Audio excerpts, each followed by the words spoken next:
YTN은 20대 대선을 앞두고 지난주부터 유권자를 위한 기획 취재 그대에게를 연속 보도하고 있습니다. 오늘 주제는 MZ세대인데요.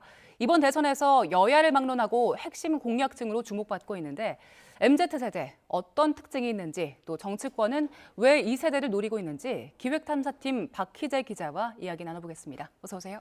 안녕하십니까. 네, 오늘 주제로 MZ세대 가지고 오셨는데 이유가 있습니까? 네, MZ세대 이번 대선에서 단연코 최대 관심사였습니다. 지금 이 순간에도 포털 검색을 해보면 이 정치 영역 기사뿐만 아니라 또 출판물도 쏟아지고 있는데요. 이뿐만 아니라 이 MZ세대 이번 대선 승패를 가를 핵심 유권자층이기도 합니다. 유권자 3명 가운데 1명이 이 MZ세대에 속하고요.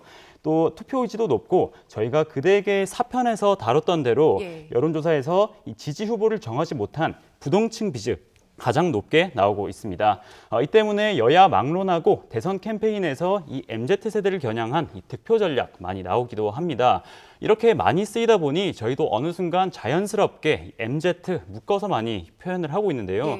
정작 이 MZ세대 당사자들은 우리가 이 나이가 20살 가까이 차이가 나는데 어떻게 한 세대로 묶이냐, 왜 묶였냐 이런 반응들도 보이기도 해서 여기에 관심 가지고 취재하게 됐습니다. 네, 말씀하신 대로 MZ 이 자체가 용어 자체로 좀 익숙하거든요. 정확한 개념을 아는 분들은 많지 않을 것 같아요. 그동안 우리가 이걸 그냥 당연하게 묶어서 불렀는데 두 세대의 차이가 아까 20대 넘게 차이가 난다고 했죠? 예, 20살 넘게 차이가 납니다. 네. 예. 원래는 미국에서 각각 M세대, Z세대로 나눠서 세대를 구분하고 있습니다. 1992년도에 제너레이션스라는 책에서 이 밀레니얼 세대 개념을 제시를 했고 또 미국에 있는 비영리 연구조사 기관인 퓨 리서치 센터에서 구체화시킨 개념이기도 합니다. 이걸 한국에서도 자연스럽게 쓰게 됐는데요. 우선 이 M세대와 Z세대 명확한 개념 저희 그래픽 보면서 설명 조금 드리겠습니다. 일단 M세대란 새천년이라는 뜻인 밀레니엄에서 유래했습니다. 2000년에 처음으로 성인이 된 연령층을 의미하고요. 분석 기간마다 다르지만 1980년대 초중반 출생했습니다. 원래는 Y세대로 불리기도 했는데 현재는 이 M세대라는 명칭이 조금 더 일반적으로 통용되고 있습니다. 이 M세대는 이 합계 출산율이 많았던 베이비붐 세대의 자녀 세대이고요.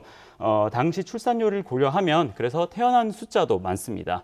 또 특징적인 점은 또 대학 진학률도 급증하는 시기에 있다는 점입니다.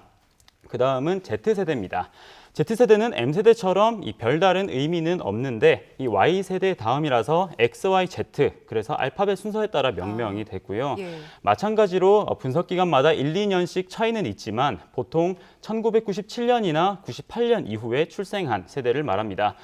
Z세대 특징은 저출산 시기의 영향으로 인구수가 급격히 감소하는 이런 분위기 속에서 태어났고 다른 세대에 비해서 어릴 적부터 스마트폰과 또 SNS 매체에 익숙합니다. 그래서 이 해외 문화와 또 외국인과 이 소통할 기회도 많은 이런 특성이 있는 것으로 분석되고 있습니다. MZ, Z세대 나눠서 설명을 들으니까 그 차이가 더 뚜렷한 것 같거든요.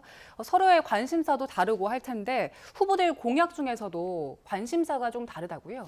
네, 일단 이 부분도 그래픽 보면서 조금 설명을 드리면요. 각종 여론조사 결과로 보면 M세대는 주거와 부동산 문제에 관심이 많다고 응답을 하고 있습니다. 주로 직장인들이나 사회인 그리고 부부들이 많이 속해 있는 이런 세대로 보이고요. 그리고 Z세대는 예비 사회인들이 많다 보니까 일자리 그리고 두 번째로 학업, 성적 쪽에도 관심이 많습니다. 또 특징적인 점은 이 남녀 평등으로 대표되는 젠더 이슈에도 비교적 많은 관심을 보이고 있습니다.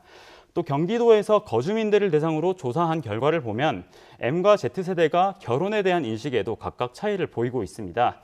M세대는 결혼과 출산에 대해서 절반 이상이 긍정적인 반응을 보인 반면에 Z세대는 과반이 결혼에 부정적인 반응을 보이기도 했습니다. 보통 한 세대를 묶을 때 한 10년 정도로 묶는데 20년 넘게 차이가 나는 이 MZ세대를 왜 함께 그동안 묶어왔을까요? 네, 저도 이 부분이 정말 궁금해서 취재를 해봤는데요. 세대 구분을 정작 이런 용어로 개념화한 미국에서는 MZ세대라는 용어를 많이 쓰지 않고 있어요. MZ세대라는 용어는 한국에서만 쓰이고 있는데요. 2018년 말부터 기업의 마케팅 용어로 처음 등장을 해서 이때 당시에는 젊은 세대나 또 청년들의 가치관, 또 소비 성향을 좀 이해해보기 위해서 분석 틀로 사용이 됐는데 그러다가 이 선거 국면을 맞으면서 갈수록 득표 전략 대상의 하나로 등장하기 시작했습니다. 대선 국면에서 경쟁이 치열해지다 보니까 정말 이 M과 Z세대가 처한 현실이나 또 갈등 상황을 이야기보다는 표를 얻기 위한 대상으로 등장을 하게 됐습니다. 이 과정에서 MZ세대가 정작 필요로 하는 정책보다 이 세대가 혹할 만한 정책이나 또 홍보 방식으로 관심을 끌려는 시도가 많아졌고요. 전문가들 사이에서는 정말 정치권에서 MZ세대가 필요로 하는 정책에 관심이 컸다면 이렇게 M과 Z가 많이 묶이는 이런 상황은 없었을 거라 이렇게 분석을 하기도 했는데요. 예. 한 전문가 직접 만나서 물어봤습니다. 코로나를 맞이하고 저성장 시대에 돌입하였고 기후변화와 빠른 기술 변화 등 일의 형태도 달라지고 있고 이래서 청년 세대가 경험하고 있는 어떤 불안정성의 동시성은 있는데 이 안에서의 격차가 전혀 논의되지도 않고 이 집단들이 다 동질적이라고 간주를 해버리는 거죠. 네, 결국에는 굉장히 전략적인 표현인 건데 기업의 마케팅 전략 그리고 정치권의 또 득표 전략이 들어가 있는 거잖아요. 네, 정작 이 표현을 받아들이는 MZ 세대들은 반응이 어떻습니까? 네, 직접 청년들을 만나봤는데요. 청년들마다 반응은 제각각이지만 하나같이 M과 Z는 다르다라는 인식이 공통적이었습니다. 하지만 이 평가에 대해서는 제각각 의견이 있었는데요.